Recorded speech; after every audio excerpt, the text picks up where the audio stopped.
Napoli fans around the world, welcome to this live. And sorry for being, well, pretty late. Sorry, apologies for that. But Mazzarri threw me off completely today with his 3-4-3, 3-4-2-1, whatever it is.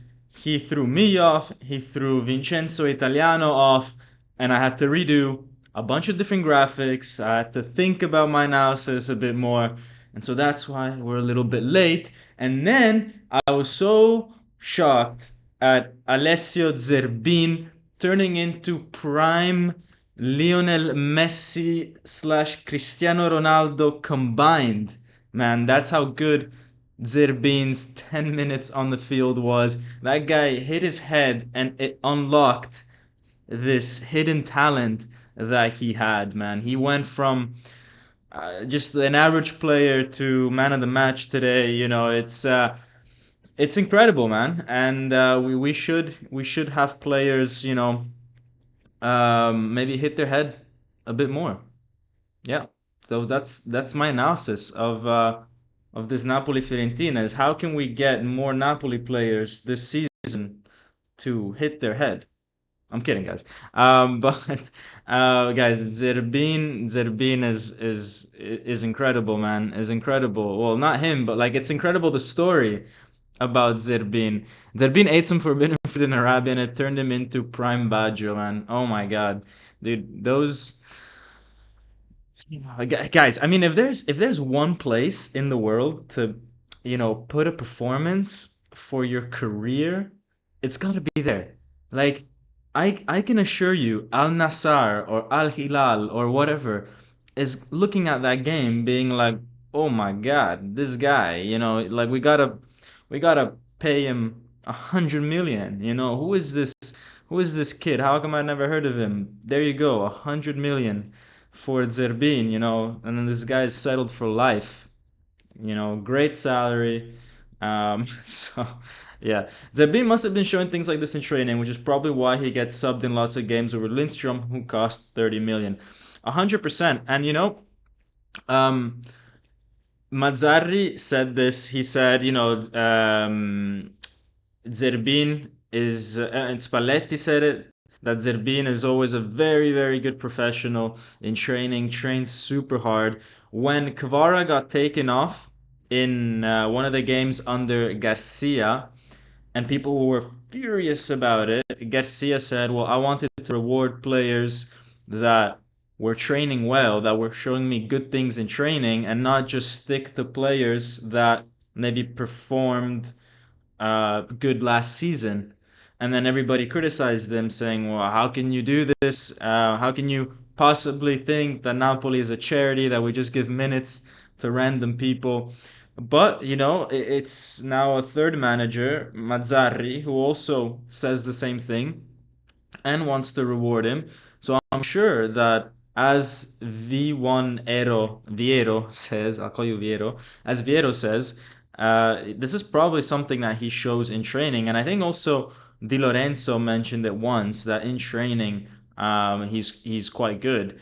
Hi Dom, I hope this win is the new start, maybe with a more defensive 3-5-2. What do you think? Ciao Fabrizio. Yeah, let's talk about this 3-5-2, guys. I think Napoli this season struggled playing 4-3-3 because the orchestrator wasn't there. Spalletti wasn't in there, first of all. Second of all, I think you really need Kim to, well, you need either Kim or Koulibaly to play the 4-3-3 that Napoli wants to play, that we were used to for so long. Because if you consider Koulibaly and Kim, we were playing with a very strong, fast defender that also could impose play with his passing for the last 10 years. 7, 8, 9 years. We were playing with Koulibaly and Kim. And a lot of these players kind of grew up with that, or maybe entered Napoli with that. And you take away such a strong defender that's useful both in attacking and defending for the team, for the mechanisms. And all of a sudden, you're trying to you're trying to replay in the system, but without a key component, and it just didn't work, especially because I think Kim was not there, even more so than Koulibaly or Spalletti. And at this point, you have Walter Mazzarri that comes in. He is a guy that plays with three at the back. He's been doing it for 23 years.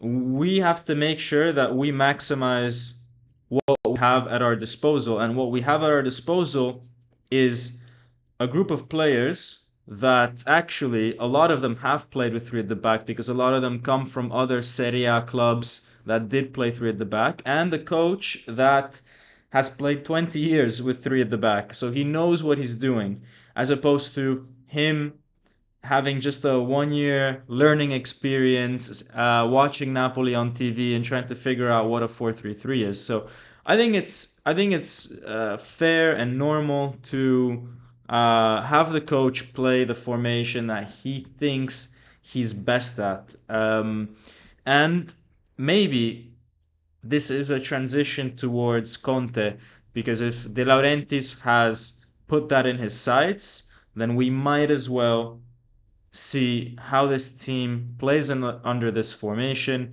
get them used to it before Conte arrives, so that we know at least what we're going into. We have like a free trial with Mazzarri, and if it turns out in the long run to be a disaster, then maybe we think twice before getting Conte, right? I mean, this season, maybe it's not a write-off, but it's a good season to maybe experiment a little bit. I don't know. Should we stick with 3-5-2? I think at this point against Inter you have to, because you would get more criticism by going back to a 4-3-3 than if you stick to a 3-5-2. I mean, you just won 3-0, right? So let's stick with it until we lose. And then when we lose, we understand, okay, why did we lose? Is it because of the 3-5-2? Is it, because of something else? But I think as long as we keep winning under this formation, and I know it's just one game, but it's 3-0. It's our best win of the season. As long as we keep winning under this formation, just keep it up, even though there are some issues with it that we'll get to later. Let's see some more comments, guys. And thank you, Mike X Dad, for the $2 donation. Really, really helps out. Your opinion of Fiorentina club and fans, Forza Napoli, sempre. Well, I love Florence as a city.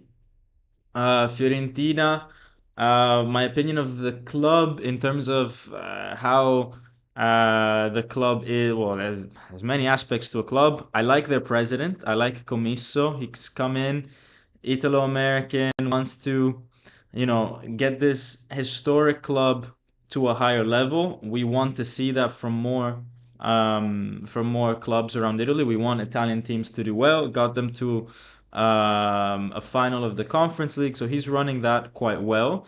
Has injected Fiorentina with some quality players, has a good coach, has kept him, tried very hard to keep him. So he's a good president. Wants to make a better stadium, a new stadium, and the Italian bureaucracy system is not letting him do that. But he's made at least a new training center. So I really like Commisso as a president.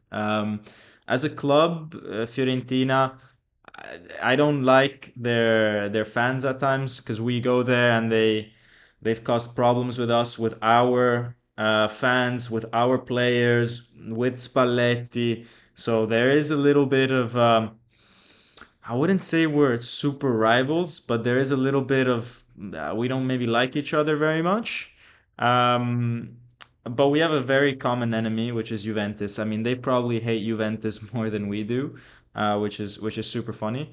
And yeah, I mean, they're a team that I don't particularly love or hate. They're kind of like in the middle for me. There's teams that I despise way more, like Verona, for example, or Atalanta or Juventus. Those teams I can't stand at all.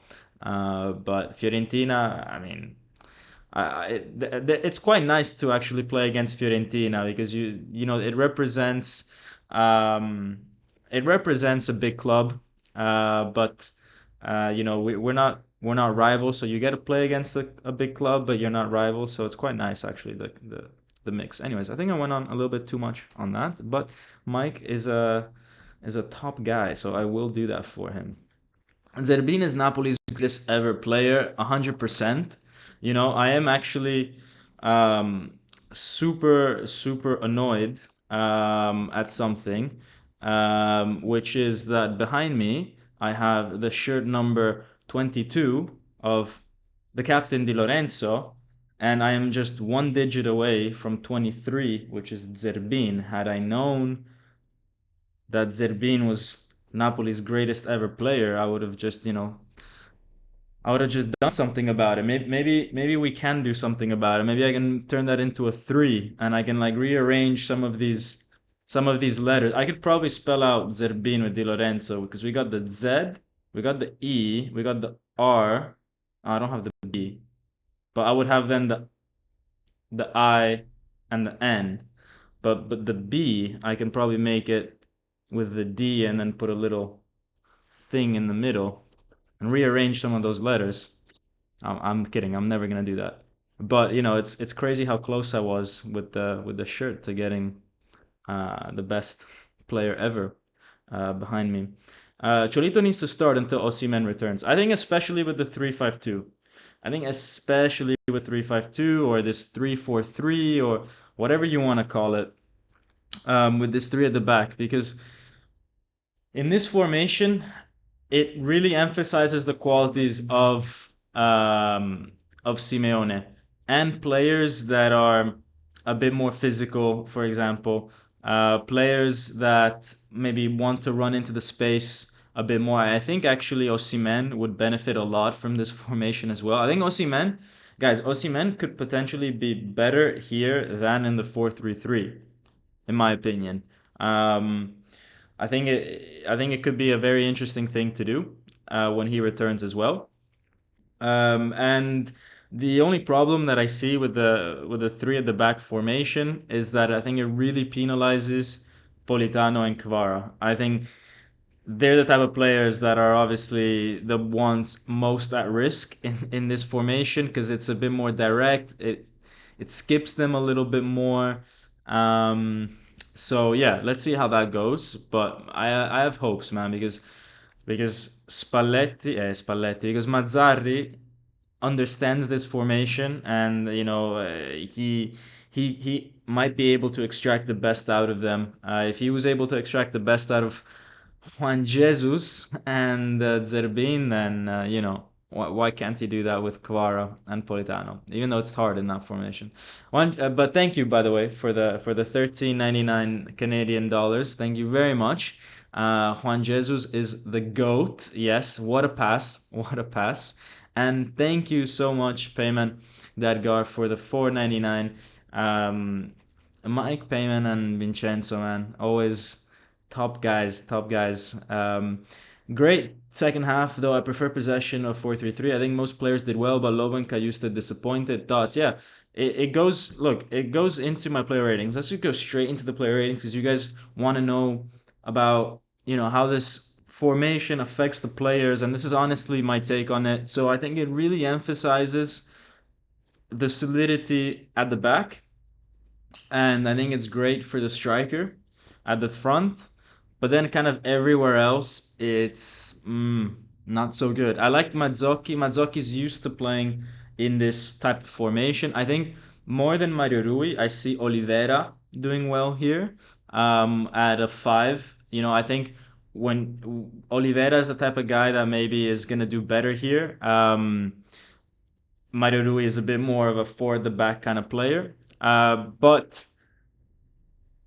when he's available, we will test that out. And this formation, I think Mazzari did something very smart, which is he understood that playing well, but then conceding goals and conceding all these different chances is not really what we need. I think any team that's struggling, I think step one is just a matter of, all right, how can we get a clean sheet? How can we make sure that we are solid and hard to beat? And especially in a cup game, right? Because think about it, guys. If you went and drew 0-0 today, you could have still won by going on penalties, right? So it's not like in the league where if you draw, then you lose 2 points. Here, a draw could be very useful, even against Inter, right? If assuming we play Inter, but you go up against Inter, maybe you don't have the most attacking, fluid possession. You have something just very solid, and yeah, you are a bit more likely to draw a game that way, focusing on defensive aspects. But in a cup tournament, in a cup match, I wouldn't say that's a bad thing. So who knows? Who knows? Maybe this is something that he thought of, and that's why he did it today in a cup match. And then maybe when it's in the league and we have to recover some points, he goes back to a 4-3-3. I don't know, but it's one take on the situation. Um, is Meret injured? Why isn't he playing? Yeah, he's injured, and also Golini, I think, is a superior goalkeeper. We saw how he came out and dealt with some crosses. Meret, to be fair, in the last 2-3 games before his injury, was playing better than at the start of the season. But I do feel safer with Golini at the back, and I think most people watching will agree with that, as Mike and Lean says. Let's go back to some more. Let's go back to some more comments. Some of the earlier ones. Juan Jesus wasn't actually half bad, especially attacking wise. Okay, let's actually talk about Juan Jesus a little bit because I know that he got criticized a lot, and I criticized him a lot at the start of the season. I'd say the first 5 games. But to be honest, guys, Juan Jesus, since mid-October onwards, has been one of our better players. Go take a look at the player ratings in the last 3 months, and whenever Juan Jesus has played, he's been one of the top performers. Yes, there are definitely some games where he and his lack of pace gets exposed 100%. Maybe his positioning as well. But in the grand scheme of things, is what I'm trying to say, is that he hasn't been the problem at the back. I think if you actually take a look, it's been more Rahmani, sometimes it's been Nathan, but I can't remember the last 5 performances that he's had where he's actually made a mistake in the last 5 performances. So yeah, he's improved massively since the start of the season. I don't see him, especially at three at the back, I don't see him as a liability. And with three at the back, you don't need speed. So again, it goes back to like what formation enhances the qualities of our players and shadows or hides their weaknesses. And you take a look at players that played at three at the back in successful teams and very solid teams, and you have, for example, in Inter, you have Acerbi, you have De Vrij. They're not fast defenders. In Juventus, you had guys like Bonucci and Barzagli. Bonucci and Barzagli were not fast defenders. They were defenders that were very good when they had very little space to command. And with three at the back, Juan Jesus' qualities improves, and he's been used to playing at three at the back since he was younger. So I think it's a smart move. Rahmani as well. He got adapted to four at the back. Actually, all these three guys in their earlier teams, they were playing at three at the back. Even Di Lorenzo. Di Lorenzo with Empoli used to play three at the back at times. So that's really good. That's really good. How was the atmosphere in South Africa, in Saudi Arabia, at the L there? Yeah, guys. I posted on on Twitter a photo with a friend of mine that I went to see when I was in the Middle East the last month. He's Saudi, and he had the Saudi outfit with the head thing. I don't know what it's called. Khalid, if you're watching it, like put it down. And I mean, my friend looks exactly the same as the guy that De Laurentiis met up with and posted a photo with, and who's the president of Al Shabaab. So I like made a joke that I was there with Adiele and the guy. Anyways, check out my Twitter if you haven't. It's good fun. I write a lot of nonsense there. Good and deserved win. The performance is better than before. We can hope for better. Yeah. Zerbinho, what did we actually just watch? Walter must hit him in the head with a bat during every warm-up. I know that's crazy. Zerbin, the fact that he came on afterwards and did that run and goal is absolutely crazy. Dom, I swear to God, counter football win games. Yeah, and that's Mazzarri ball, you know. That's and we do have players that I think are very good at doing this. Osimhen, actually, I think he would benefit from this massively. Put Osimhen in a counter-attacking team, and he's gonna score 2 goals a game. Trust me. Zerbin really became prime R9, yeah. Better actually. I'm happy for Zerbin. No way. At one point, Zerbin had 2 goals and was just 0 out of 1 completed passes. That's incredible, man. I hope you took a screenshot of that and send it to me because that is insane. That is insane.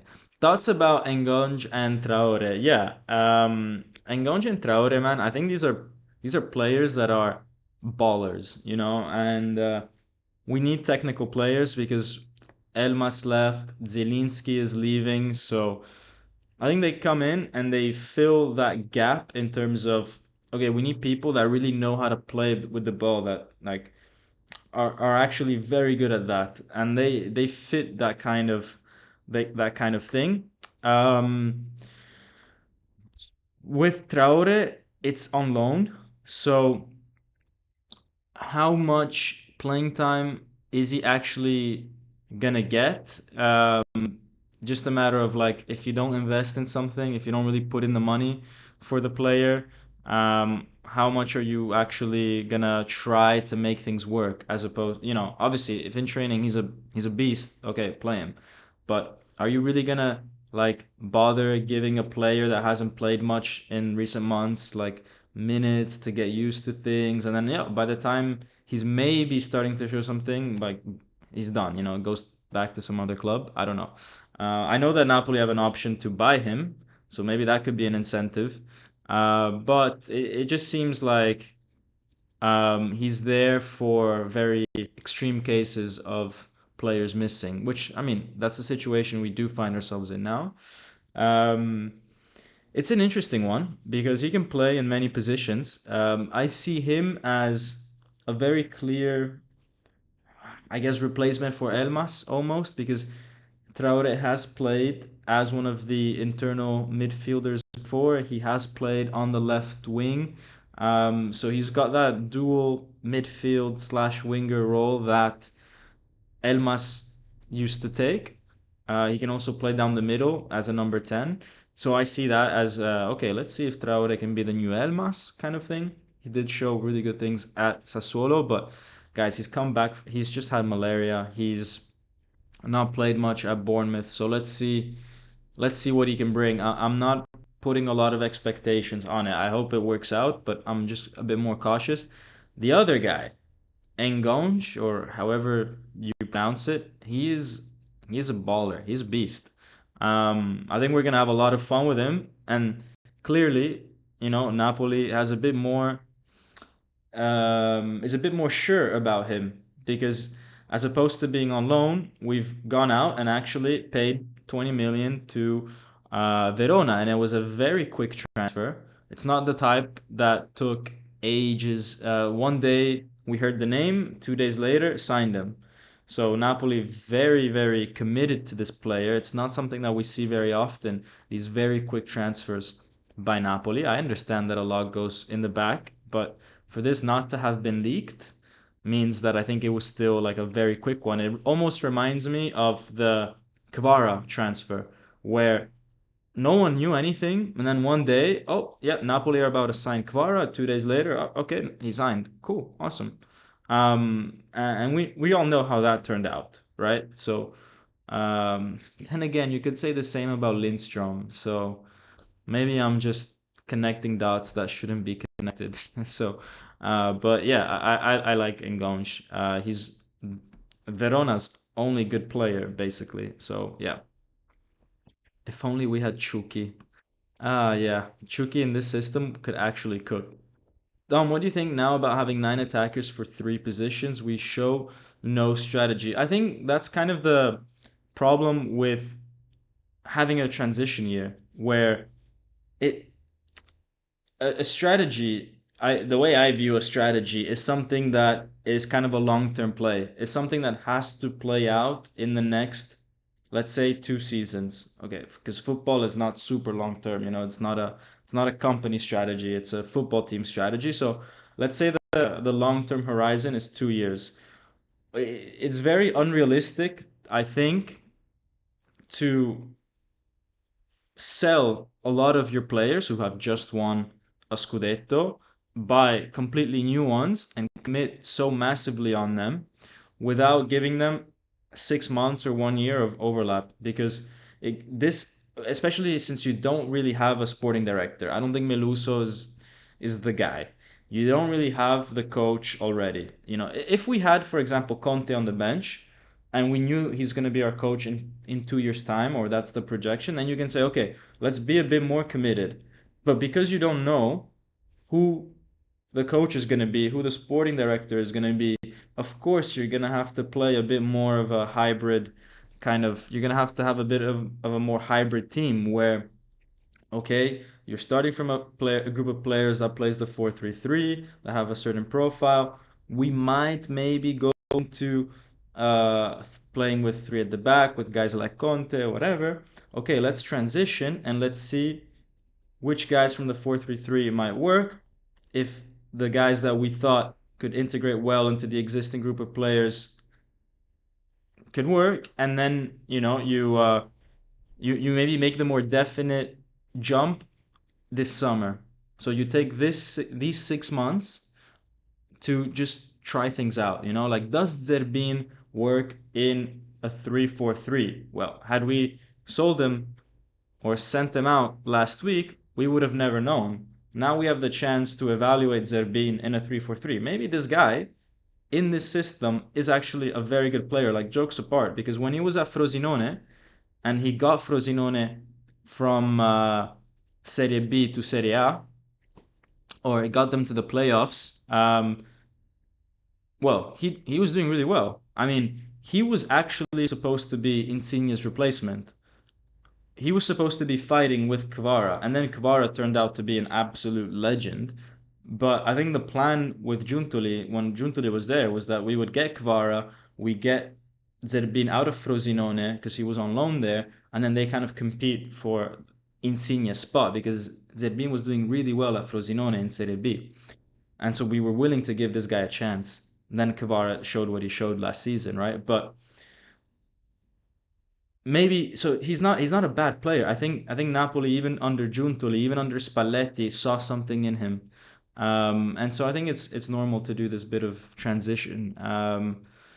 And yeah, it's a strategy where you take a bit less risk, I guess, in terms of your players, and a bit more risk in terms, or but it's going to cost you more in terms of salaries and all that. Let's go to some other, but I might be wrong. Maybe they're just clueless and they're just buying random players. Um, 3 goals scored beyond my wildest dreams, man. That's Walter Mazzarri for you. Let me finish these player ratings because I think it could generate a bit of confusion if people look at this, especially because you've got an asterisk next to Kvara and Politano, and people are like, "What is this asterisk, Dom?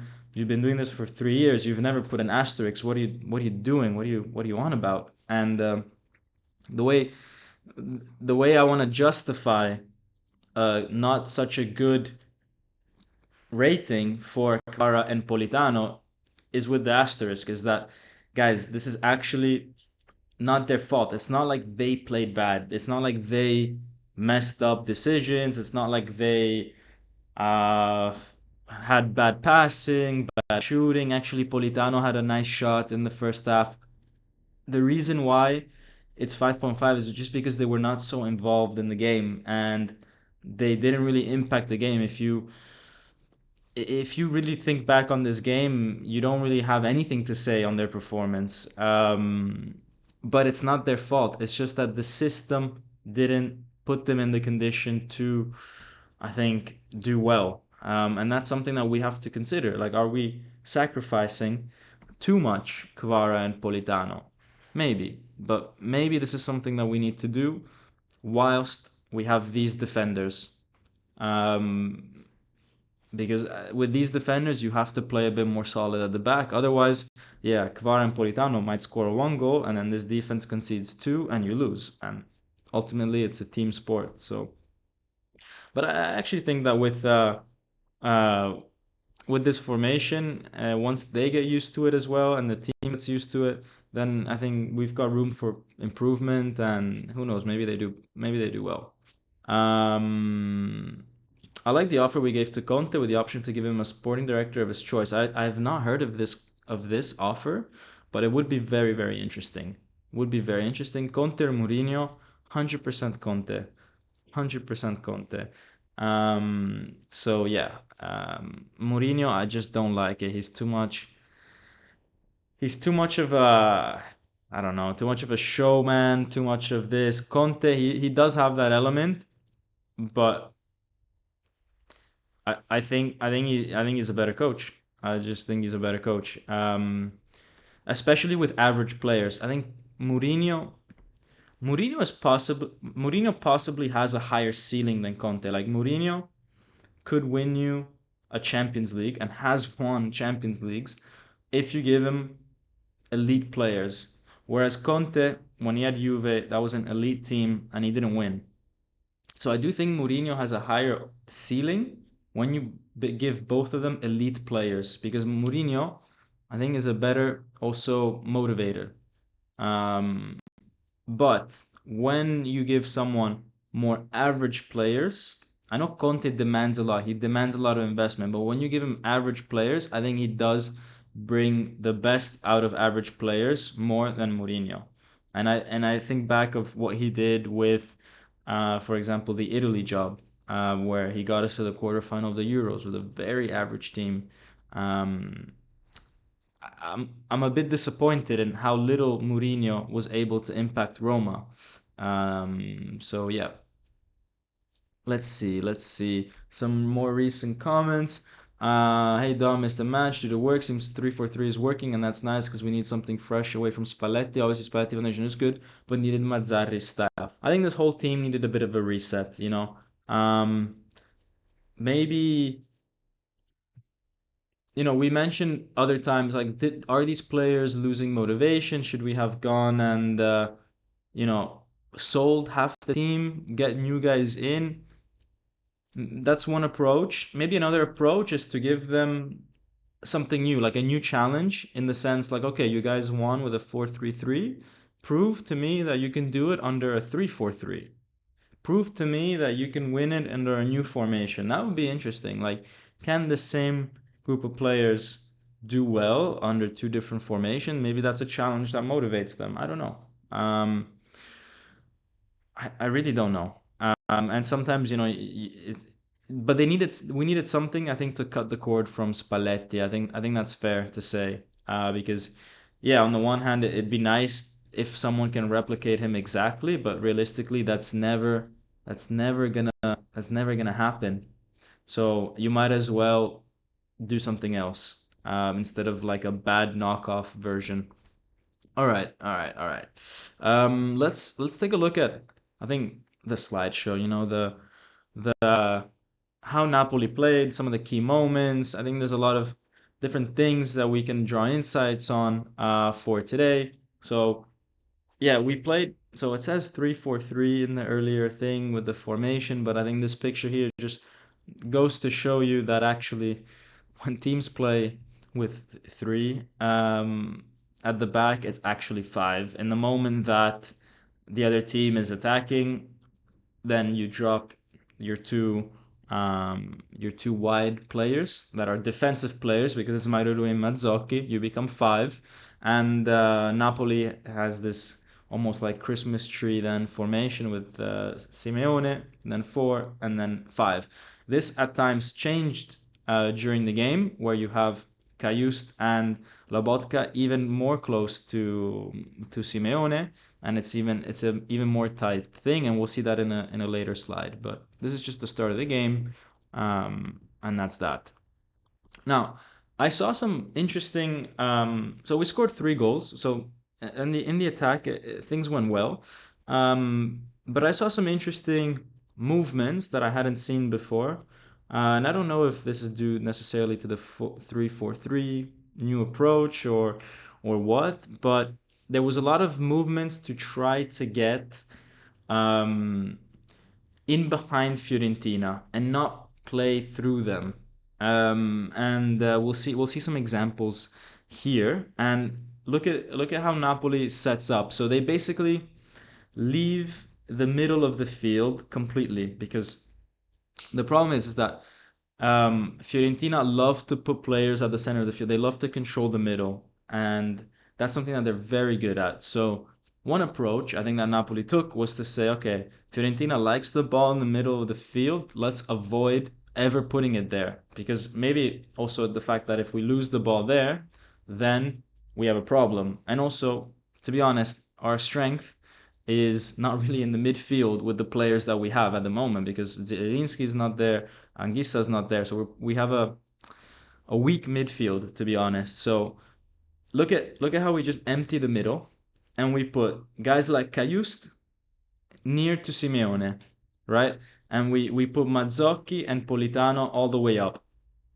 All right.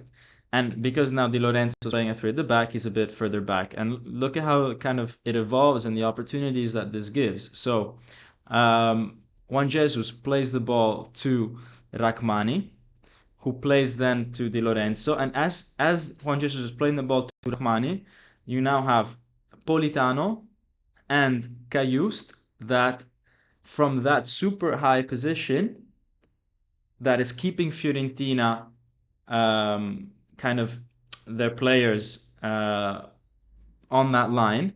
They come out in front of them, and this causes a bit of panic in Fiorentina's players because all of a sudden they have a player coming in from behind them. The defenders and midfielders have a player coming in from behind them that they have to figure out what run are they going to do, and actually what ends up happening is a bit of a coordination issue with Fiorentina where maybe too many players commit to these runs to try to pick up potentially a pass down the middle because Fiorentina want to attack passes that go through the middle because they know that if they can win the ball there, their transitional play from the middle is great and it's their key strength. So they commit, they're too eager to win this ball because they think that the ball is going to go to Cajuste or to Politano making that run.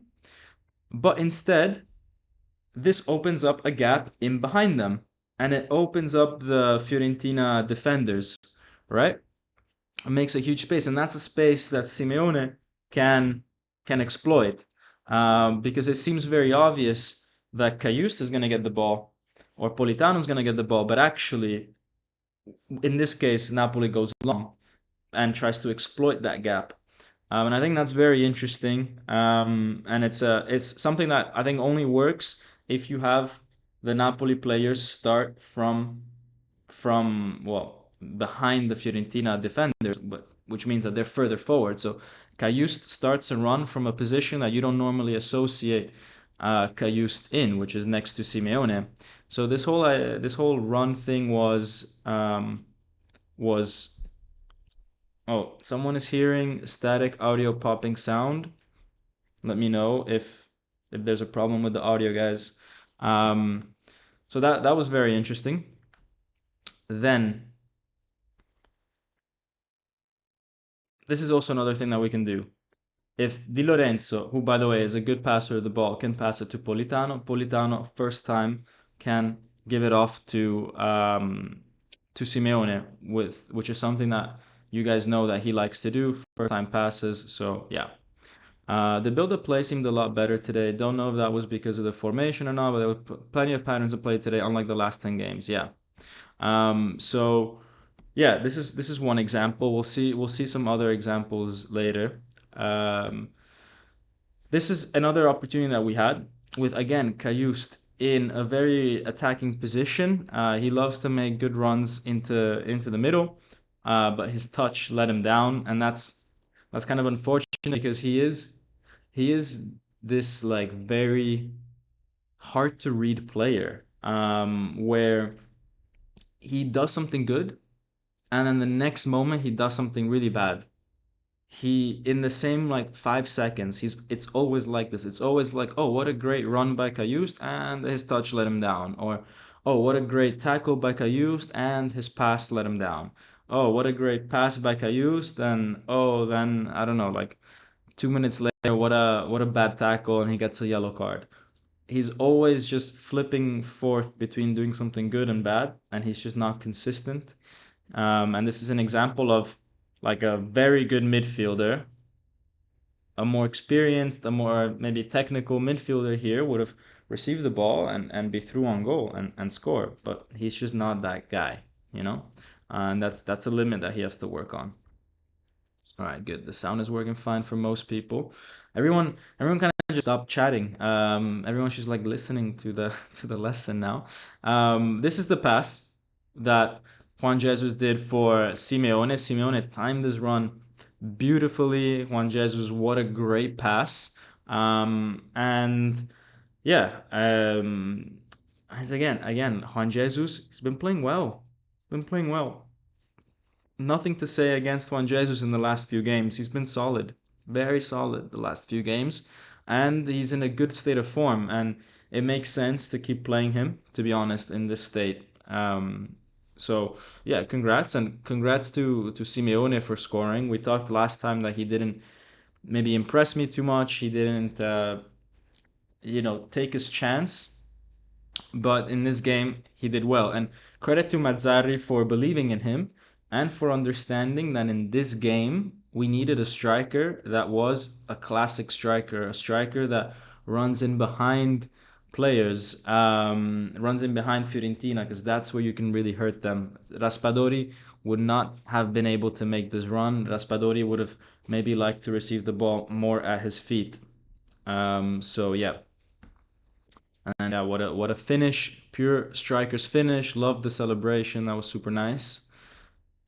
And then again here, let's look at how Napoli build play and try to find solutions, and how the 3-4-3 makes it very different from the 4-3-3. So in the 4-3-3, because you have the three central players in the middle, you're very tempted to play to one of them, right? Because you would have normally, if you're playing a 4-3-3, you would have, and if you're a defender here, you would have more options in the middle, because you would have Lobotka in the same position, Kayust in the same position, and then you would have Anguissa there as well.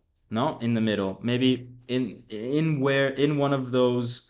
Let's call it a, what is that, a diamond that you see at the top. Okay, you would have, let's say, Anguissa over there, and you play down the middle. Now with a 3-4-3, what actually happens is that you've effectively removed the player in the middle and you've put him on the side. So that worked really well for Napoli, because all of a sudden now, well, let's go to the next slide. You've got three players that are creating a chain. You've got your third center back, Di Lorenzo. You've got your fifth player of the five at the back, let's call him. So you've got Mazzocchi, and then you've got Politano as well. So those three guys circled there are creating a chain where in a 4-3-3, you don't get this chain. You only get two on the side because there's an extra player in the middle. But here you've got your third defender, your third center back that goes wide. Your fifth defender goes a bit further up on the chain, and then you've still got Politano up at the top. This chain means that when the second central defender, when the middle one, when Rachmani crosses, well, has the ball, he's actually able to exploit a pocket of space that's created by the two, uh, let's call them the two guys on the front chain there, which is Politano and Mazzocchi, and one of the midfielders, Caius. You got a triangle of Napoli players, and the center back has to play the ball in that triangle where Napoli has a superiority. But this is possible because let's go back a few slides.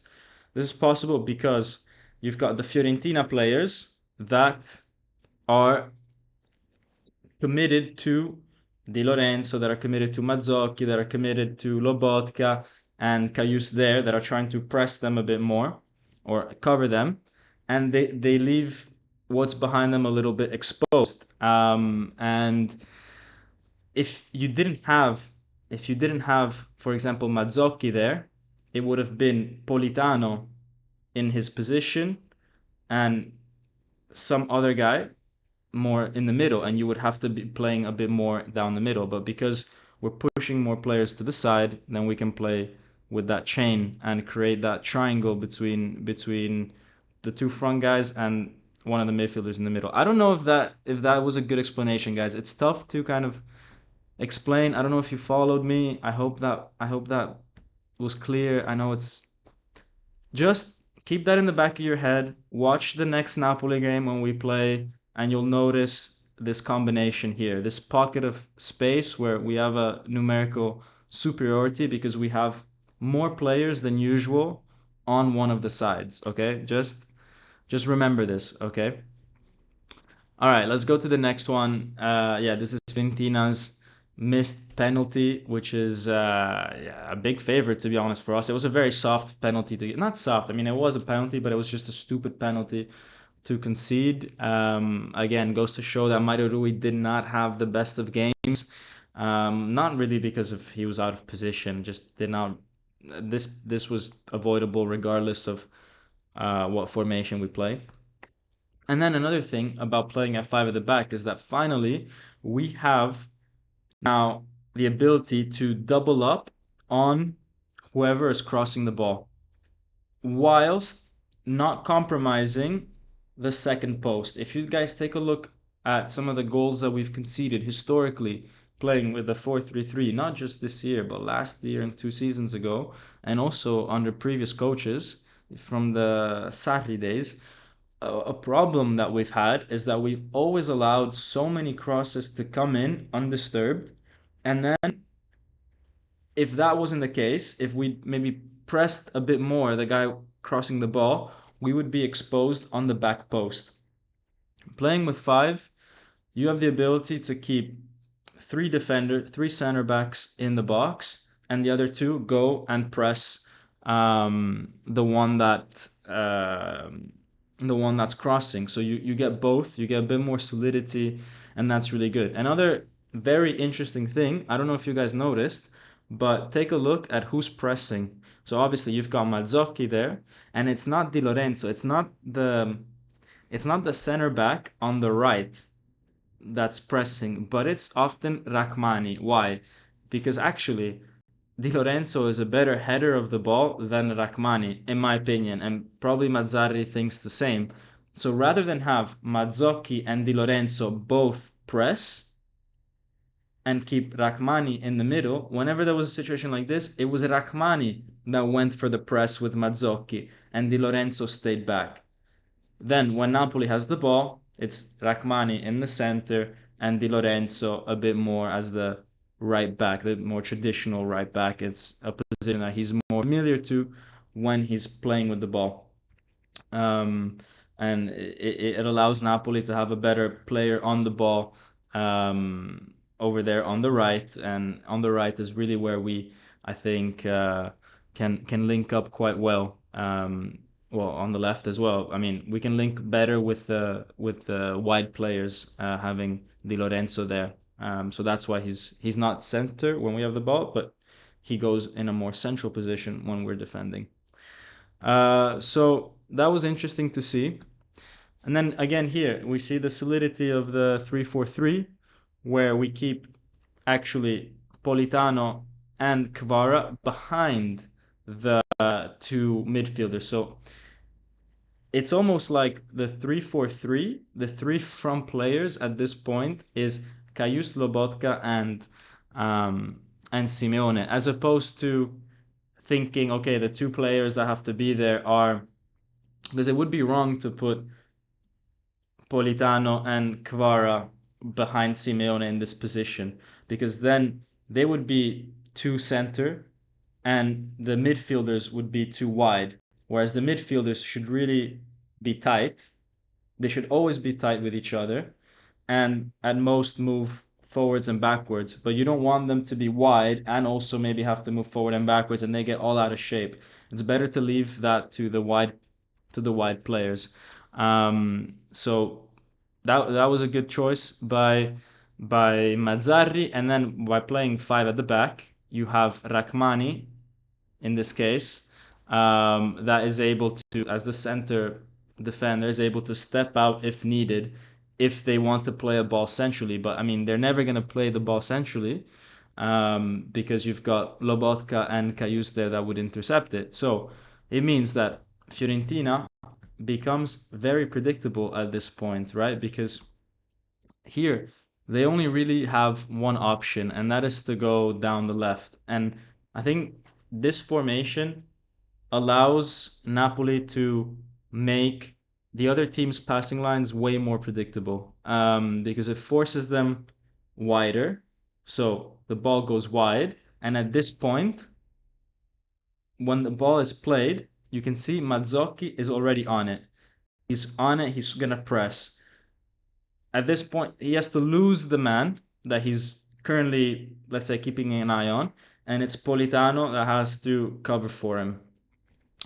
Then Lobotka will shift over towards the midfield, so in that position, will shift over further back, would start covering the player that Politano is now exposing in the middle, and then that allows Rachmani to go back to his natural center back position and Di Lorenzo to come down a little bit in case the pass is made, and that's exactly what happens. And again, it really forces at this point Fiorentina in a corner. They have only one place to go, which is play the pass to where Di Lorenzo is at the moment, but you're set up numerically to win at this point because now you've got, when this pass plays, you've got the two Napoli players that know that that's the only option. You go and you press them and you make them feel uncomfortable in that kind of area because Fiorentina don't want to play there. Fiorentina don't want to play on the side. They want to play smooth, silky football in the middle. They want to control the midfield. They're not used to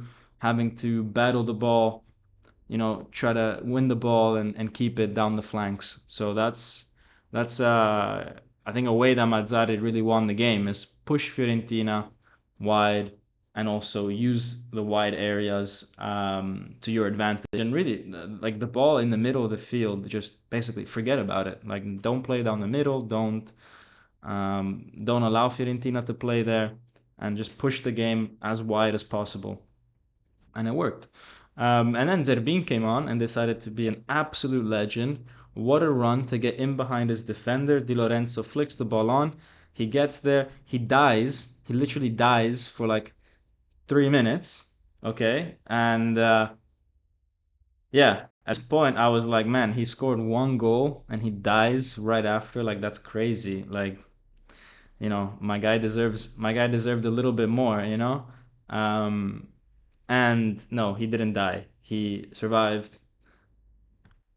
He gets medical attention. You can see, well, it's cut the image, but let me see if I can. There we go. He gets medical attention. Look at the clock. 85 minutes, 37 seconds, and then 13 seconds later, he's shooting the 3-0. Like this guy resuscitated, better than Jesus did. All right. This this is this is a more historic moment than something that, you know, everybody knows. This is more history. Like this is gonna make the history book. Like in 2,000 years, people are gonna talk about the resurrection of Zerbin. I mean, dude, look at where he was a minute ago. He was dead. He was he was dead, guys. And then a minute later, he was alive. Well, kind of. I mean, look at his face, man. It's so funny. He's like what? What just happened? And he's like, dude, what? What happened here? What happened? It's so funny. I love this guy. It's I just love him. I look at him. It's so funny. Um, he's just so lost. Like you can tell he's still concussed. He's super concussed here, and he's just scored a brilliant goal. And yeah, it's so funny. It's so fun. I love it. So yeah, we talked about the player ratings. He got an 8. We already talked about that. Stats of the game. If some of you, I know some of you guys like to see them. So let's provide you with the stats. Let's go. Let's go here with the stats of the game. In the end, we gave possession to Fiorentina. That's fine. We gave them very stale possession, hit them on the counter. They had possession in areas of the field that they were not comfortable with, which is fine. And it shows that they only had one shot on target. They tried to take a few shots, but it wasn't shots that they were comfortable with, right? They weren't effective shots. They were the type of shots that were from positions that they weren't too sure about. They didn't want to be there. And it tells that 15 out of the 16 never came close to bothering Golini. So I think Napoli defensively tactically did a very, very good job. Very good job. And also, I really like the fact that we didn't lose our head in any of the situations that came up. Like there was a lot of issues in past games, guys, of Napoli players getting yellow cards, Napoli players getting red cards, reacting, this and that. Fiorentina are a team that didn't maybe play like Roma, like Salernitana, like Torino. They didn't try to provoke us as much because they believe that they can win through playing beautiful football. But still, like we did our part very well. We were good with our discipline. I like that. It's a good sign. It's a sign that players like kind of feel like they're in control because when you don't feel in control is when you start making those desperate tackles like the one that Mazzocchi did 2 weeks ago, right? But when you feel more in control, when you feel like you're solid, I feel like you get less yellow cards, and I think it shows. Um, so yeah, that's something that I wanted to highlight as well. Let's see if Mazzari says anything, guys. And by the way, if you are still listening to me, after how long has it been? We're going on for a long time. We're going on for an hour now. If you're still listening, do smash that like button, guys. And yeah, I would really, really appreciate it. It helps. It helps build this channel, boost it, and that always helps. Let's see what our great leader had to say in the press conference. Let me open up the press conference. All right, all right. Actually, let me see what Golini said. All right, so I know Mazzari is there, but Golini had a bit of a thing with the media. So he said they asked him about the new formation, and he said, "Look, it's clear that we conceded a lot less. Honestly, I really liked how the team defended. I felt very confident. We were very solid. We conceded the ball to Fiorentina that knows how to play very well, but we prepared that. We made sure that they had the ball, and we were in control of when they had the ball. We interpreted the formation in the best way. We knew how to suffer, but that was fine. Not every time you can expect to have the ball 90 minutes, and you got to learn how to defend, and we did that well. They ask him about his role as the second to Meret, and he says, "Look, it's normal like this. Every team has two good goalkeepers. For example, Juventus has Szczesny and Perin. We have to be ready whenever we get the chance and try to win for the team. We have to be serious and professional about it." In my career, I've always had to make some choices. When I went to Tottenham, I decided to go in a big club and play my shot there, like I did here coming to Napoli. knowing that I would accept more competition for my role. Um, it's yeah, something that I do. And then Simeone spoke as well, and he says that today we sent a good signal. We had an excellent game. We were compact. We knew how to suffer. Fiorentina is so good in so many aspects, but we found the solutions to hit them. They ask him, is this the game where things can turn around for Napoli? And he says, I don't know. Apart from the formation and tactics, it's us that go in the field, and it's, regardless of formation, we have to be the ones that play well. Today we did that. We are a strong group with a strong soul, and we need to continue playing like this. I always try to show my teammates that we never have to give up, because at the end of the day, when your career ends and you look back on it, you want to look back and say that you gave it your all for your teammates. So, man, Simeone has a great mentality, guys. I love the guy. I love Simeone. Okay, let's get to Mazzarri. Mazzarri's press conference. Um, and they asked him about Simeone, and they said Simeone is a coach that everybody would want because he is a stupendous person. And when he plays, he's always very positive with his teammates, and I'm super happy for him that he deserves it. I saw the game that Fiorentina played under Garcia when we lost 3-1. And I thought that Italiano would try to set up the team in the same sort of way. And in that game, actually, Napoli had their full squad available to them. And I saw that we suffered so much in that game. So with the boys, I decided to give them a bit more protection against the way that Fiorentina plays. It's normal that maybe they had more of the ball, and we basically said, okay, let's give them the ball and let's not go and press them. Let's try to remain compact and solid at the back, and that's the only way that you can try to beat them. They also asked him to comment on Zerbin, and Mazzari says, for me, Zerbin has some incredible qualities. But right now there's a bit of a trend to always look at whoever is not in your squad and think that, the grass is always greener on the other side. But I assure you guys that we have a very big talent in our team. He just has to improve a little bit when he gets near the goal. And today he did exactly that. He did some great leaps forward. Even in the last game, maybe he didn't have the right lucidity when it came to the final touch, the final pass, but it's normal that he's transitioning from the Serie B to the Serie A and directly the big team. So that's another thing that we have to consider with Zerbin, guys, is that actually with Zerbin, he went from Serie B straight to Napoli, to the team that was winning the Scudetto. He didn't get a chance to really like develop his Serie A career. Normally, these type of players spend 1 or 2 years in the Serie A before going to a big team, and they get used to the playing style. They get used to getting some because they get minutes. Zerbin, we just chuck him in, no?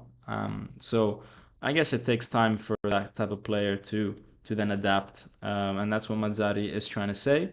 They clearly ask him about the formation, um, and he says the nice thing is that they spoke about 4-3-3, and or we spoke about 4-3-3, and we tried to do it like we did last year. But the problem is that a lot of players changed, and it's not easy. If you lose 6 to 7 players that are fundamental, then it's really not easy. And obviously, we refer back to Kim, Lozano, all these guys. The ones that actually played always under Spalletti that were starters. They weren't actually not that available in this game against Fiorentina. There's a lot of absences. This year, the team has changed a little bit, and we have to also give a message to the players that we can play in different styles. If they want to play with a 4-3-3, then fine, there's no problem. This formation, the 4-3, will certainly still be useful at some points in the future, but at times we need to go back to something else. We need to go to something else because the other teams, they study you and they know that they can hurt you if you keep playing in the same way without bringing something new. Um, Napoli last year, I did study them very well, but at times you got to change things up, and yeah, that's what Mazzari did, guys. So he's quite happy with it. He says, look, the 4-3-3 is something that we might go back to at some points, but let's be flexible. Let's be flexible. And I guess another interesting thing is that he says, look, like I studied Fiorentina, I studied what they did, and I decided to play like this. So he's the type of coach that maybe is gonna do it based on whoever we play against. Whereas there's other coaches that are way more like, okay, this is my formation, we're gonna play like this, and we don't adapt to anyone or anything. And Mazzari's saying, well, maybe that's not the best way. Maybe let's adapt and see. Inter are a very different team to Fiorentina. So will Mazzarri think that the 3-4-3 is still the best way forward? Will he go back to a 4-3-3? This also makes it very hard for Inter to prepare the game because now they have to prepare for two different systems, and it's almost as if they're trying to prepare two games in one.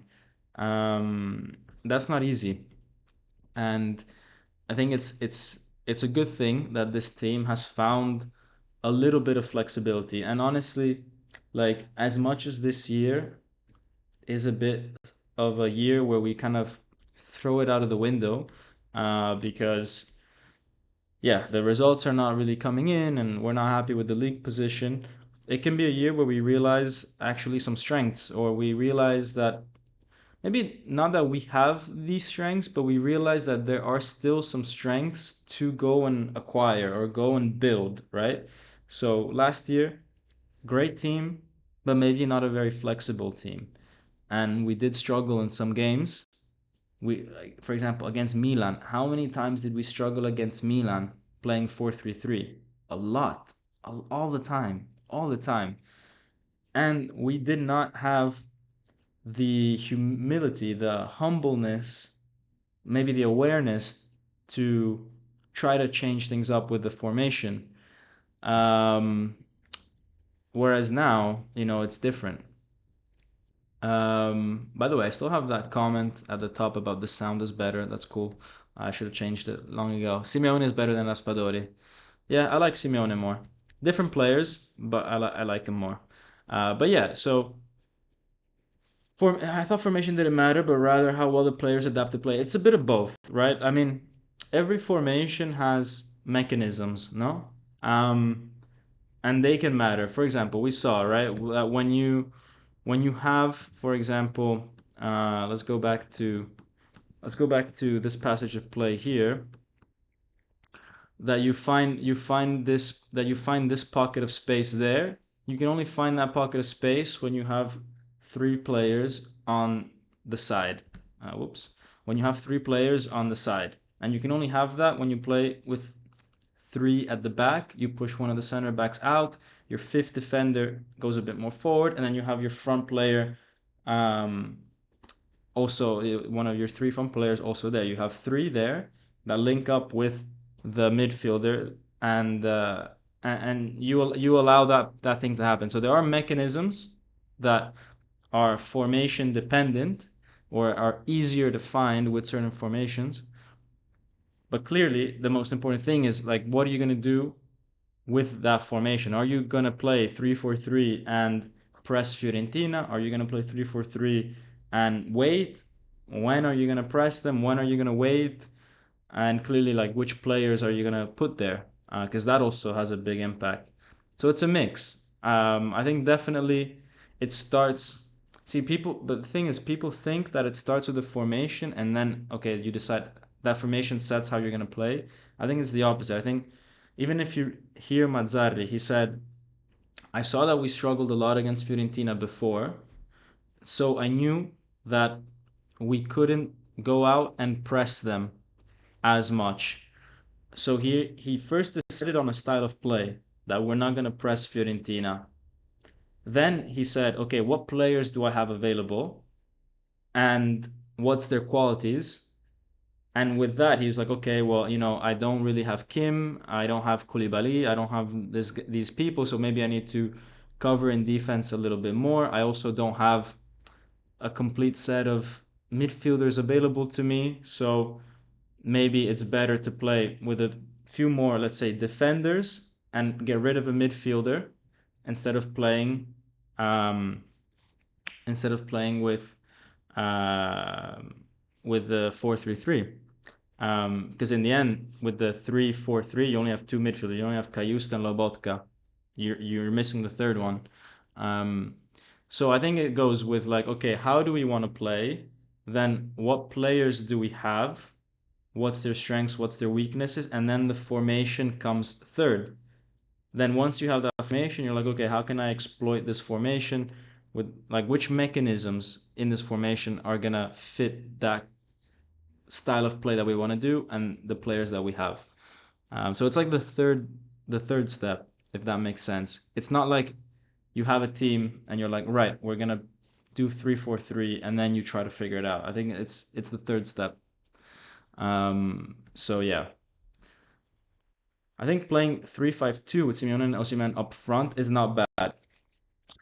The 3-5-2 with Simeone and Osimhen, then at that point you're eliminating Politano and Kvara, because you're still gonna have Mazzocchi and Mario Rui or Oliveira as one of the wider players, Kayust and Lobotka in the middle, or Anguissa and Lobotka when Anguissa gets back, and then your two strikers would be Osimhen and Simeone. But if that's the case, then you've eliminated Kvara and Politano. So, do you think this team is better like that or with a 3-4-3? And again, then 3-5-2, you have different mechanisms. The one that we just saw, where you have all on the same flank, Di Lorenzo, Mazzocchi, and Politano, which allows certain triangles to be played with you put them three down the side, and you have one of the midfielders just go in between the two triangles, and you have two sets of triangles. No, when you get rid of Politano, then you lose that third vertex, that third point, and it changes what mechanisms you play. Um, I don't know. I don't know. Let's see. It could be an option. Could be an option. It really depends how bad Politano and Kvara are under this formation. Like, if we feel like we cannot extract anything from them, if they play like they played today, where like it was really tough for them to get even involved in the play, then yeah, maybe you might as well try with two strikers, you know? It could be more efficient, but who knows? Who knows? It would take it would take some courage to put Kvara out of this team, because you're effectively saying he's gonna go on the bench, and that's tough. That's tough to put Kvara completely on the bench, you know? So yeah. Dom, can you tell us more about how the players are not professional off the pitch? There were some words that some of them had some problems, that were going through some problems, particularly maybe at the start of the season. Um, Now I feel that they have kind of maybe toned it down a little bit. I think they didn't expect things to go that bad. I think they were themselves quite surprised at just how bad things could go. Um, and I think they took the celebrations a little too far. And it takes some time for things to reset a little bit. I don't know if all those things are resolved, if they're done, if they even happen in the first place. I mean, I wasn't there seeing them do stuff. Um, but I'm sure it was something that at the start of the year, maybe throughout the summer, maybe did distract some of the players a little bit. Jose is offering himself to Napoli now. Yeah, I heard that his agent Mendes went to De Laurentiis to see what the chances were of Napoli considering Mourinho, which is super funny, considering that Mourinho a few years ago said, "Oh, De Laurentiis, he can never afford me." Well, how things change. Now look at him running to Napoli, asking if there's a job available for him. Which, guys, big reminder to stay humble. Stay humble with things because you never know. He has never Mourinho has never said anything positive about Napoli. It's always he's always kind of treated it as like this little club. So maybe that's why I don't really rate him. Whereas Conte has always, I think, shown way more respect to Napoli. Obviously, Juventus coach for a very long time, then Inter. But when he was the coach of Juventus, Napoli was for a long time their biggest rival. So maybe he didn't say the nicest things about us, but he said things that made you aware that he had respect for us as a rival, or at least saw us as a rival. Let's put it that way. He saw us as a rival. Um, Whereas Mourinho, when he was coaching Inter the first time, he was coaching Inter at a time when Napoli was not yet where it needed to be. We were in that transition phase. So he never really saw us as this threat of a team. And I think he kind of carried that over with him when he came to Roma on his second stint. Almost like he had this image of Napoli that they were not, this massive club. Um, and yeah, I don't think he's ever kind of respected us in that kind of way. Then clearly he starts saying last year, oh yeah, Napoli doing so well, blah blah blah. But I mean, it's because the results came, right? But I don't think he ever acknowledged us. He would have ever acknowledged us otherwise. Poll maybe for the next coach. All right, let's do a poll, but a quick one. All right, very quick one. Conte or Mourinho? I'll close it after 20 votes. So first 20 people to vote will skew this massively, guys. So get your vote in if you want your answer to win. All right, let's see. 4 votes, 6 votes, 8 votes, 9. Guys, we're gonna close this very soon. We're closing this. You better click fast. 11. We're getting there. So far it's tight. 12. It's getting tighter. 13. 13 votes. I feel like Cayuse can't find the space because watching him play under pressure is scary. He has potential for offensive players. Yeah, Cayuse just needs a bit of time, no? Cayuse just needs a bit of time. I think this season is kind of just one where he just kind of understands the Serie A, and I expect him next season to play better.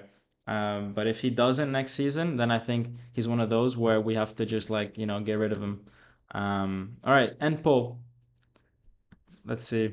I said I was gonna close it after 20 votes. I was a little slow. I closed it after 22. And what does it say? Most of you want Conte. Yeah, 60-40, guys. 60-40 prefer Conte. So, yeah. It was 60-40 with 20 votes. Yeah, exactly. 60-40 with 20 votes. Um, yeah. I think that's kind of the general consensus. I know 20 votes is not much, but like I've seen other polls on Twitter and the general consensus is Conte over Mourinho. In fact, this was a lot tighter than in some other communities. I've seen some that are 90% Conte in favor of Mourinho. So, yeah. Which one are we realistically gonna get? I don't know. who knows what De Laurentiis is thinking, right? Who knows? Conte and Conte, like, he's still gonna want like 9, 8 million at least, right? Is De Laurentiis gonna do that? I think if we get in the Champions League, we could probably afford it. We probably could.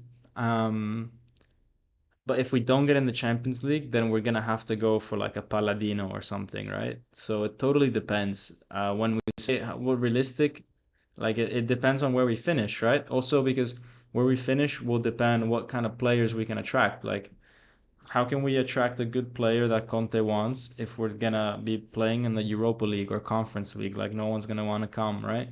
So it totally depends. Totally depends. Conte is going to Juve, I think. Yeah, I know Conte wants to go back to Juve, but I can't see Juve letting go of Allegri. You know what I mean? Like Allegri is doing well now. It wouldn't make sense to get rid of him now. Um, there is talks of maybe Pioli. So I know Pioli might leave Milan because I think they had enough, the fans, and maybe Pioli's had enough of Milan by now. And to be honest, they're not hitting their objectives. I mean, they should be fighting for the title. They should be in the Champions League next round. They should still be in the Coppa Italia, and they're not. They're better than us in the league, but they're not fighting for the title, and they're out of Europe. So maybe they're having a worse season than us, and they're also out of the Coppa Italia. Um, so I think he might leave Milan, or they might kick him out. And I've heard that it's an option for De Laurentiis. So who knows? Who knows? No, not Pioli, please. Yeah, I would not like it. I would not. But hey, that's an option. That I've heard that yeah. Um, it, it's not something that I think most fans would want. At the same time, I kind of would see where De Laurentiis is going because he's gonna look at what Pioli did with Milan and say, look, this team, like he did manage to improve it. You know what I mean? Like Milan pre Pioli was objectively like a very bad team. Pioli comes in, brings a Scudetto, so he's gonna look at that aspect. I think the fact that he's won a Scudetto, the fact that he got to the semi-final of the Champions League, like De Laurentiis, I think De Laurentiis puts a lot of emphasis on that kind of stuff. Like, can a coach transform a team? What can he do with the current, group of players that he has? And Pioli, I think, in his earlier days at Milan, did well, so that's good for him. Um, and then I think he's kind of failed the the second phase, which is okay, like building the team and actually sustaining being a winning team. But he did the first part quite well actually to get them make the first jump. So who knows? Maybe De Laurentiis is looking at that. I don't know. I wouldn't want him to be honest. If Nigeria don't make it past the group stage with Osimhen and come back home to Napoli, I think Nigeria won their game, right? What did Nigeria do? By the way, AFCON, um, I want to start following that a bit more because I think there's a lot of talent there, which is kind of like talent that maybe you don't really get a chance otherwise to see because some of these players play for like second division teams or teams that are like lower down in the league. Um, so it's quite a cool competition to see. And you get to basically see these players next to guys like Victor Osimhen, no? So you see like how their level could be if put in a better context, which is kind of interesting. Um, let's see, Nigeria. So they won today against Ivory Coast, and but they drew their previous game. So now, guys, take a look at this, okay? I'm gonna switch the attention a little bit to Nigeria because that's kind of interesting. Um, for like 2 minutes, guys. Don't leave. Don't leave. Okay. Let's just go and look at Nigeria. Obviously, our boy Osimhen played, then got subbed. They were winning. When did he get subbed? Okay, 88th minute. I love that that is still Osimhen's picture. Oh, what did I do? Go back. Oh, that's it. I can't go back. One sec. Hmm. Gotta love Google. Yo. Okay. Well, that's it. I screwed it up. I can't go back. I literally don't have the option to. Let's see. Nigeria. Dude, what is this? I can't. Ivory Coast. There we go. All right. God, this is because I'm using a plugin. I'm not like actually on Google right now, you know? So it's weird. I don't have a back button. Um, anyways, now we got it. So, okay, Osimhen gets subbed off 80th minute. Look at this group, man. It's crazy. Because you would think that Ivory Coast and Nigeria would be the best two teams. And I wouldn't expect Equatorial Guinea to be anywhere near the top. And yet, here they are with one draw against Nigeria and a win. Um, but again, like, do I just expect Ivory Coast to be good because they had some good players in the past, like Gervinho and Drogba? Like, who is actually in their lineup nowadays? Um, Fofana, Kessie, that's quite good. And Dika, no, yeah, they're stacked. Jeremy Boga, dude, this team is so good. Why are they that bad?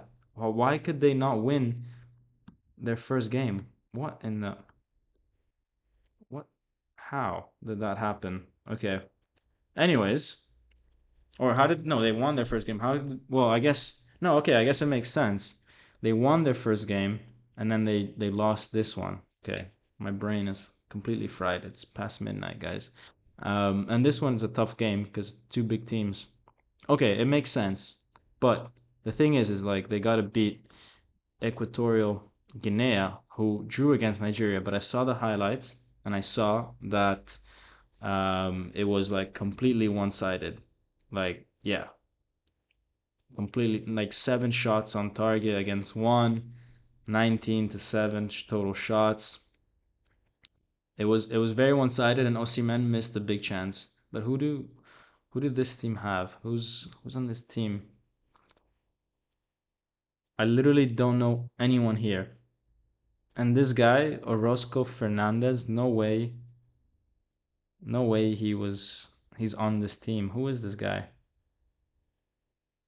Why why have I why did I think this was something else? I thought he was someone else. I thought he was a different player. Is there another center back called Fernandez? Let's go transfer. I thought that was another player, and I was like, why is okay, well, I'll find them eventually. But I know of another center back called Fernandez, and I didn't expect it to be that guy. Anyways, okay. Enough with AFCON. I will get exposed for my lack of African football knowledge. I'll be super exposed. But yeah, Nigeria playing like today's Napoli, same formation. Interesting. Yeah, I mean this formation could be really good for Osimhen. I said it earlier in the video. Probably it's a better formation for the number 9. The 4-3-3 is better for your wide wingers, like your wide attacking wingers, and your defensive mid, in my opinion. Like Lobotka, if he's a playmaker. The five, the five at the back, the 3-4-3 is I think a better formation for strikers and for center backs. Um, so yeah, it's a toss up. Hudson Omar Katuba, man, the the way this guy like fell from my like the level of respect, not respect, but like uh, I like the guy a lot. I used to like him a lot. You know, when he brought Osimhen to Napoli and he was being super friendly with everybody and like came on the channel and I was like, oh, this guy's wholesome. You know, he's like a man of the people. And yeah, I don't know. I think recently he's acted in a way that is very much against the interest of Osimhen actually and his relationship with fans. And maybe is trying to push for Osimhen to leave. And I don't know if that's motivated by some kind of personal agenda. It makes me think that way, to be honest, with how much he insists on stirring things up.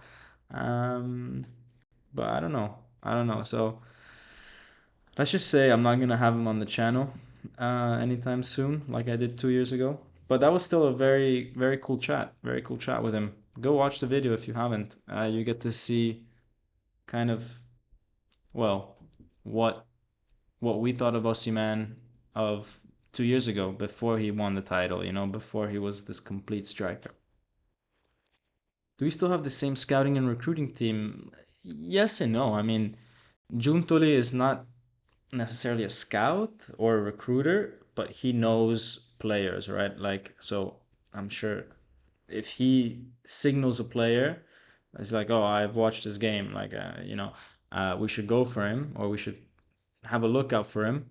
I'm sure that had a lot of weight, even though he's not necessarily a scout or a recruiter. He's a sporting director. So he's gone. I'm sure to some extent the coaches also watch videos about players, and maybe when they come up and play against players, they signal it to the club, and Spalletti's gone. So those two guys are definitely missing. But Michele is still there. Michele, who's like the scout, the actual official like head of scouting, he's still there.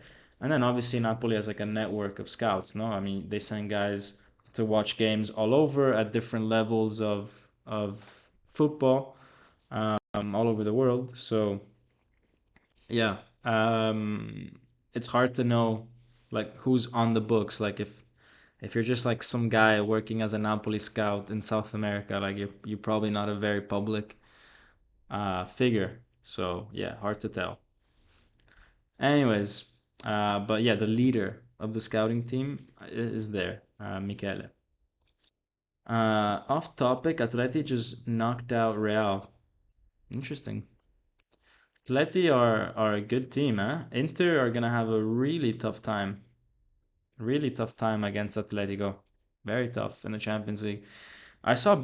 I saw the Barcelona. It's a little off topic. I saw the Barcelona game, and I was I was getting so excited watching Real Madrid play because it was so easy to spot how you can beat Barcelona. Like it's so clear in my eyes. Like I wish I could have like a one-on-one with Mazzarri and just be like, dude, you gotta do this and that. Like literally, like there's like two things you gotta do. Um, and you'll make it really tough for Barcelona. I wonder if I can see it, I wonder if Mazzari can see it. I wonder if he brings that to the table. I'll make a video, I think, in the coming days/weeks about it. Let's see if it ever reaches Mazzari. And yeah, but I was very happy to see Barcelona lose 4-1 against Real, and yeah, just to see their weaknesses so exposed. So Atleti are going to be tough for Inter. Barcelona, I think we can beat them. Maybe. I mean, we're not in the best position ourselves. And then you've got Lazio, who are going to have a super hard time against Bayern. So who knows? Napoli could be the best performing Italian team in Europe. Who would have said, right? Who would have said? Right, guys. I am gonna Real beat Barca like they stole something. Wasn't even close from the beginning. Yeah, it was honestly like night and day. with the Barca of last year.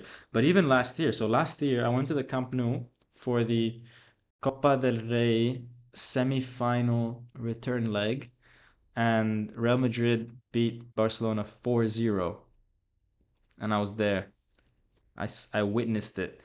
Um, and yeah, I think that was the I would say that was the start of the decline of Barcelona because they obviously went on to win the title a few weeks later, but you could say that they had already like established a good enough lead and everything, so it was normal that they were going to win the title.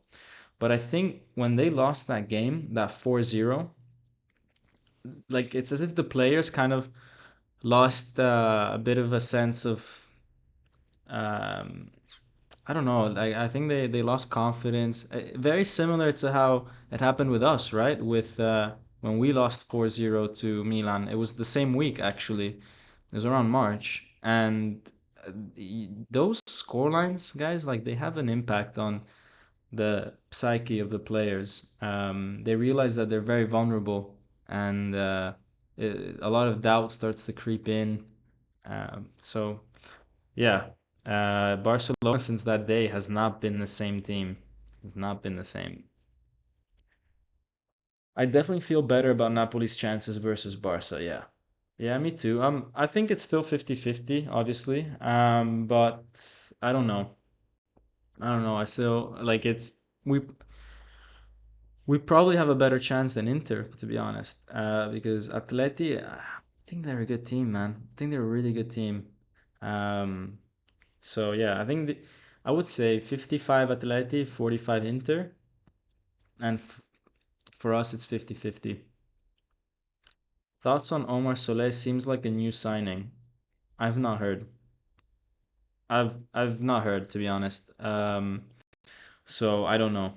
I don't know. And I think I'll do a video on the new signings all at once. Like I might as well wait like 10 days for the transfer market to close and then see what they do, see who they bring, and then try to make a video about like, am I happy with them? Do I think that they made the right calls? Does it fit with where we're trying to go? All that kind of stuff. Samardzic, man, dude, Samardzic is his dad got in the way, so Napoli believed it was closed deal. I mean, if you go look at the Happy New Year post that Napoli put on January 1st, there is literally Samardzic on that poster. Like it's literally the back of his head with the number 24, and it says Happy New Year because obviously 2024. But Samardzic has the number 24 Udinese, and it's literally the back of his head. And he's wearing a Napoli shirt, and he has a little baby like in his hands with the number 20. So it's supposed to be like 2024. But the 20 looks like a little baby Zielinski, almost like okay, Zielinski, like step aside, the big boy is here now, like go away, little baby. Now the big boy Samardzic is here. They made this whole thing about it, and then it just fizzled away, and it seems to be like Giuntoli got in the way, and he's trying to convince him and his dad to wait until the summer and join Juventus. Juventus are not in a position right now to splash any money, so they can't do it now. But apparently, they would have money in the summer to spend, and they told the guy, "Yeah, don't go to Napoli. Wait until, wait until later." So I guess Juventus got in the way, which is fine. It's fine.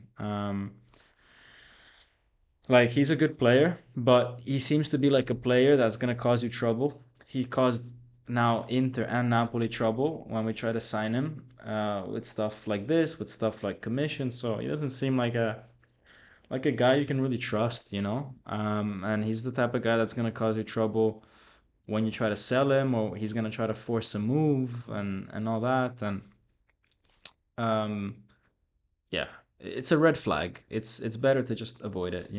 So yeah. Alessio El Gol Zerbin. Yeah. Guys, I'm gonna end it there with the live. Thank you so much for everybody that is still on the live. We have the game against Inter then to look forward to. So that's super, super interesting. Um, and yeah, I'll see you guys then for that one, which I guess is on the weekend. So, ciao, and until next time, Forza Napoli, sempre.